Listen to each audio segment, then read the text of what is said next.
Good morning, BookTube. I'll come to you with a book haul of unimaginable proportions. I've got about 25 books to show you, and I'm splitting them into 3 batches in terms of how I acquired them.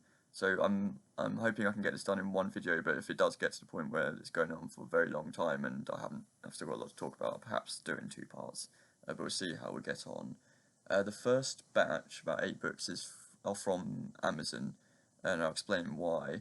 Because I don't usually buy books on Amazon or anything really, but we've got this new sort of point system at work where you can nominate colleagues for recognition and send thank you e-cards and stuff like that, and I got an email saying my manager had awarded me 2,500 points, redeemable on this website, and I thought, okay, it's probably 20 quid or something, a nice little gesture. And it turned out to be £250 redeemable on anything from a spa retreat to a romantic getaway for 2 or racing sports cars for the day, none of which appeals to me, of course, but the first thing I thought of, as any of you would, is how can I spend this money on books? And the only way was to, unfortunately, get Amazon vouchers. I would have loved to have got National Book Tokens and, gone in the bookshops and with that kind of money, but no, it was only with Amazon vouchers, and not even I could spend that much money on books in a short space of time. So I've redeemed £100 worth, and I'll keep the rest for later before my basket builds up. But I took a lot of inspiration from BookTube for what to buy. So the first 3 are from Shawn of Book Maniac's Women Translation Month TBR, which I'll link down below. So the first one is Tomb of Sand, Geetanjali Shree, translated by Daisy Rockwell, Indian novel. This, of course, won the Mann Booker International, well, just the Booker International Prize, I should say. So it's got quite a lot of hype anyway, but I will link down below also to Shawn's latest Bite-size Bookchat episode, because he has a fellow Indian novelist talking about this who has read this in the original Hindi and in English, and if you weren't excited about this book before, you will certainly be excited about it after that. So I'm absolutely psyched to read this. It's going to be the next thing I read, and it's quite a chunker as well. So yeah, very much looking forward to that. Also from that video is Elena knows Claudia Pineiro, which is who is an Argentine writer, translated by Francis Riddle. This is also on the Booker International shortlist, I believe, so people are probably aware of this title. Then finally from that video, The Last Brother, Nathacha Appanah. This is a novel from Mauritius, East Coast of Africa, translated by the French by Geoffrey Strachan. I was hoping to get a copy that Shawn held up in his video, but this was one of those deals where you buy it on Amazon used and you're not really sure what you're going to get. And although this isn't it's a nice enough cover, but I was a little bit disappointed that it wasn't the same one. Next one is also Blame It on BookTube. It's Everything in Its Right Place, analysing Radiohead. One of you, Ian, commented on one of my last videos when I was talking about another book about Radiohead I was reading. He mentioned that he had read this and recommended that. He also warned me that it was like reading astrophysics at times, and he wasn't wrong.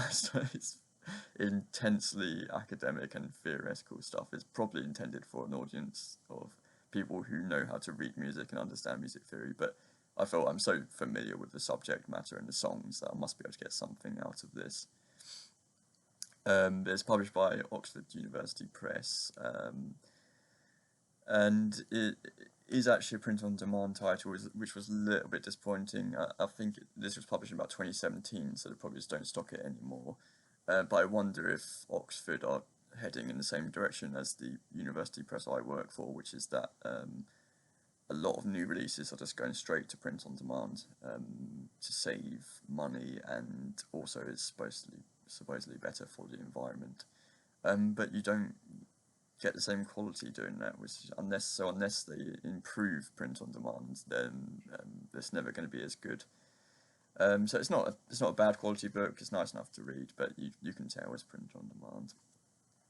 But thank you, Ian, for alerting me to this book. I mean, I'm sure there are hundreds of books in this band, but I didn't know about this one, and it's yeah, I'm thoroughly looking forward to dipping into this, and also a little bit terrified. Next up is a novel called World's Light by Halldor Laxness, who is an Icelandic writer who won the Nobel Prize, actually. Incredibly prolific writer, wrote about 60 books. I had never heard of him until recently. He had a write-up in the New Yorker, a really good write-up, and I was thoroughly intrigued. I was also surprised when this came, because I was expecting sort of a slim novel. You know, it's a European writer who's won the Nobel Prize. You just expect a slim novel to come. But this is another chunker. It's about 600 pages. Vintage International Edition. These are available in UK vintage editions, but I didn't really want that sort of ghastly red spine. The covers are nice enough, but this is much nicer. So yeah, don't know when I get to it, but very happy to have that. And the next three are novels by Ivy Compton-Burnett. So I'll just quickly show them as Daughters and Sons, More Women Than Men, and A House and Its Head.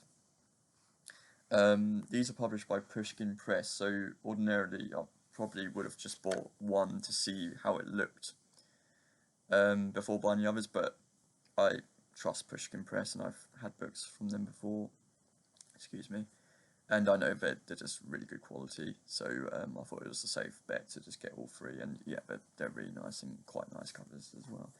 So I'm just going, oh no, I've got one more from the Amazon batch, and this is the sort of the piece de resistance. It's the complete poems of E. Cummings, and this is a beast. It's clocking in over 1,000 pages, well over 1,000 pages. And this is another example of the kind of thing I never would have bought had it just been sort of my own money, because this was about £30, I believe, new. But a beautiful, beautiful book. Just really, really happy to have this. And I did mention in my mid-year freakout tag this book, and this is sort of, I suppose, a companion. It's published by Liverite, which is like an imprint of W. Norton, I think, in America. So you can sort of hold them both up. They're sort of, you know, matching colours. So really chuffed with that. I'm just going to pause briefly. I need to move the stacks around so I can show you the rest. Okay, so we're back. We're only at 8 minutes, so it should be fine to show you everything in one video.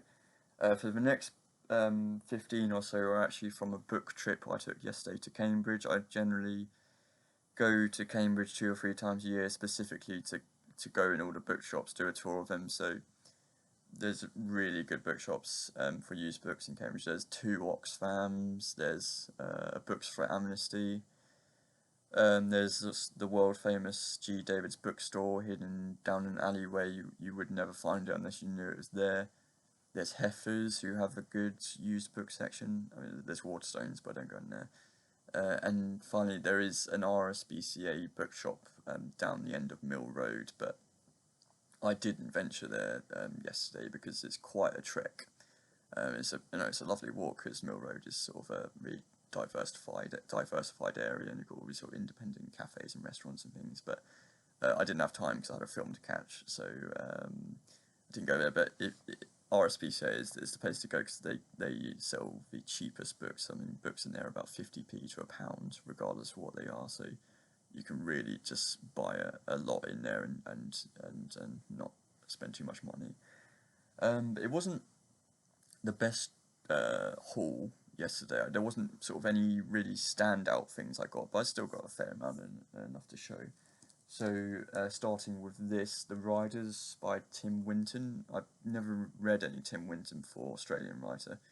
I do own some, and the only reason I bought this really is because it's such a lovely edition.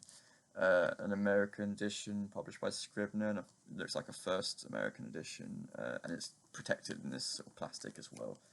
so just really lovely to have. So I don't think it'd be something I read anytime soon, but chuffed to find that. Next looks like non-fiction by Henry James in a Library of America edition. So I have mentioned that I just sort of pick these up whenever I see them cheap, and this was about £3. So I like Henry James. I've liked his novels in the past, like especially Portrait of a Lady and Bostonians. So this isn't necessarily something I'm going to read immediately, but happy to have it.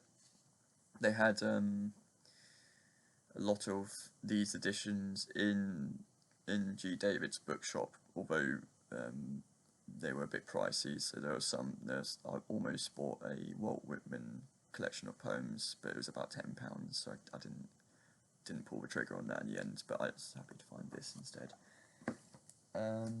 Next is the Tale of Genji. You all know what the Tale of Genji is. I've never even owned it, let alone read it, so I'm now very happy to own it in a lovely Everyman's Library edition. So chuffed with that. Next, William Morris, New York Days. William Morris was an editor of Harper's, and I think this is just non-fiction about that, or essayistic writing. Yeah, so I don't know too much about it. It was just a cheap thing I found. Yeah, add that to the literary non-fiction shelf. Next, again, something I really don't know anything about. Something called Faithful Rebecca by Janice Edis. Seems to be described as sort of an erotic novel. Janice Edis is an American writer. This was published in the 80s, and this particular edition is published by Serpent's Tail, and I've got a few editions for them. I think they're just really nice books, so that's why it caught my eye initially. Next, Joyce Carol Oates, who needs no introduction. Middle Age, a romance. I've read some of her stories, but I've still never read a novel, so I don't know, Eric, are you watching? Is this a good one to start with? I have no idea, but this is, I think, an American edition published by Echo Press. Next, the Yale Gertrude Stein, so I think this is sort of uncollected, unpublished writings, although I think sort of like an abridged edition. Never read any Gertrude Stein. I've sort of been interested in reading her novels, the Making of Americans, is it called? But that's an absolute beast. It's about 1,000 pages. But yeah, in the meantime, happy to have this. Next, we've got Benjamin Markovits, A Weekend in New York, and this is a book I've been aware of for a long time because my friend has read this, and I believe he recommends it. And yeah, so I'm just happy to have my own copy, and don't know when I get around to it, but happy to have that as well. John le Carre, A Spy Who Came In From the Cold. Always wanted to read John le Carre, never owned anything by him, so I'm happy to have this, and yeah, I've always been intrigued to read him, so finally bought one of his novels for not very much money.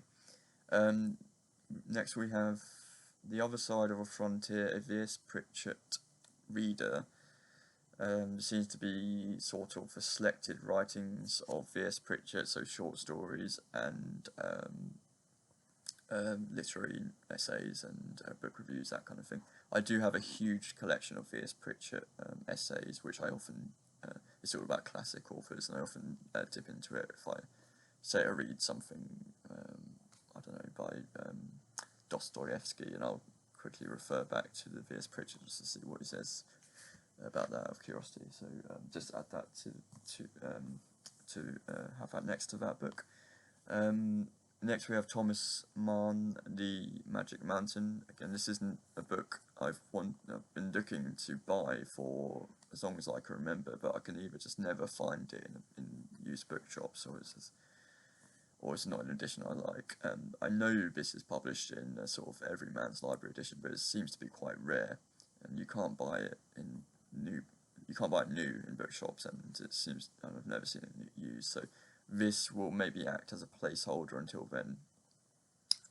It's not a terribly bad cover, so yeah.